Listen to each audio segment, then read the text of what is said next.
Mohamed Saïdi, professeur à l'École nationale supérieure d'informatique d'analyse des systèmes.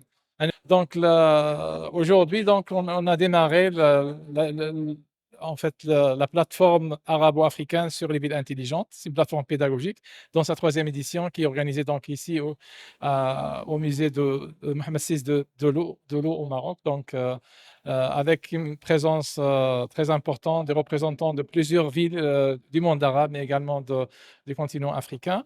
La conférence, donc, c'est une plateforme d'échange sur les différentes problématiques au niveau des villes, mais également les solutions que les villes intelligentes peuvent apporter sur les différents volets, que ce soit le développement durable, l'éducation, la santé, la mobilité, etc. Il y a plusieurs problématiques qui peuvent être adressées, approchées à travers le concept de ville intelligente. Ce qui est aussi intéressant, donc l'échange d'expériences entre les différents participants. Donc nous avons même des organisations internationales qui sont présentes, à l'instar des cités et des villes locales unies, donc Afrique. Nous avons aussi le Forum arabe des villes intelligentes, l'association des présidents des communes au Maroc, etc. Donc, plusieurs organisations qui sont présentes. Et donc, c'est une plateforme qui va permettre l'échange de bonnes pratiques, surtout en s'inspirant des standards internationaux pour les villes intelligentes, notamment les standards proposés par l'institution de développement de management au Singapour, qui a choisi Rabat comme deuxième ville intelligente au niveau du continent africain. Nous avons également une organisation internationale qui développe des standards spécifiques pour les villes intelligentes qui s'appelle I3E, qui propose également un ensemble de standards sur les différentes thématiques qu'on peut avoir au niveau des villes intelligentes. Nous avons vu qu'il y a eu des partenariats dans la conférence d'ouverture. Oui. Oui. C'est ces partenariats. Quels sont l'impact sur Smart City au Maroc? Donc, il y avait plusieurs conventions qui ont été signées pour développer des partenariats avec des communes au niveau du continent africain, avec le Forum arabe des villes intelligentes.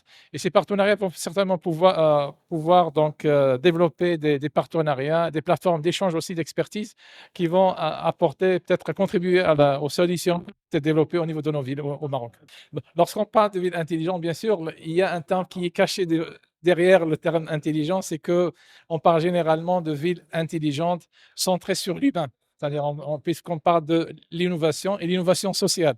Et le terme social reflète en quelque sorte la centralité des citoyens dans toutes les approches développées dans le cadre des villes intelligentes. C'est-à-dire que toutes les solutions doivent donc satisfaire aux besoins des citoyens et doivent mettre le citoyen au centre de toutes les approches. Et d'ailleurs, la ville intelligente, c'est un laboratoire vivant. C'est-à-dire toutes les innovations, les solutions qu'on peut développer sont réalisées dans le cadre de la co-création. C'est-à-dire qu'il y a de tous les acteurs de la ville qui travaillent ensemble, y compris la société civile, les citoyens, pour avoir aussi l'impact direct qu'on peut avoir sur les collectivités territoriales jouent un rôle central dans toutes ces stratégies. Parce qu'en fait, c'est l'acteur majeur, donc c'est le chef d'orchestre au niveau de chaque commune qui doit fédérer l'ensemble des acteurs au niveau des villes. Donc, on a vu tout à l'heure la ville de Berkane, le président de la province du conseil provincial de Berkane. La ville de Berkane, c'est un modèle au niveau national, même à l'international, parce que c'est une ville qui a remporté plusieurs distinctions au niveau mondial grâce à un effort consenti entre les différents acteurs de la ville. C'est un modèle réel de laboratoire vivant pour une ville intelligente qui démarre ici au Maroc et qui a remporté plusieurs prix à l'international, que ce soit au niveau des États-Unis, au niveau de la Corée, et qui reflète aussi un niveau de maturité de la réflexion, de la vision stratégique au niveau de la ville de Berkane qui est vraiment très avancé. Donc, il y a une start-up qui a remporté un prix sur la mobilité urbaine. D'ailleurs, lorsqu'on parle de l'innovation sociale, donc les startups jouent un rôle extrêmement important parce qu'il s'agit de développer des solutions innovantes adaptées aux besoins de chaque ville. Et chaque ville est différente de par sa nature, de par sa culture, etc. Donc, il faudrait qu'on ait un écosystème d'innovation qui intègre bien sûr les startups pour développer des solutions bien adaptées à chaque ville, que ce soit pour la mobilité urbaine, pour l'eau, pour l'électricité, pour différents services qu'on offre aux citoyens.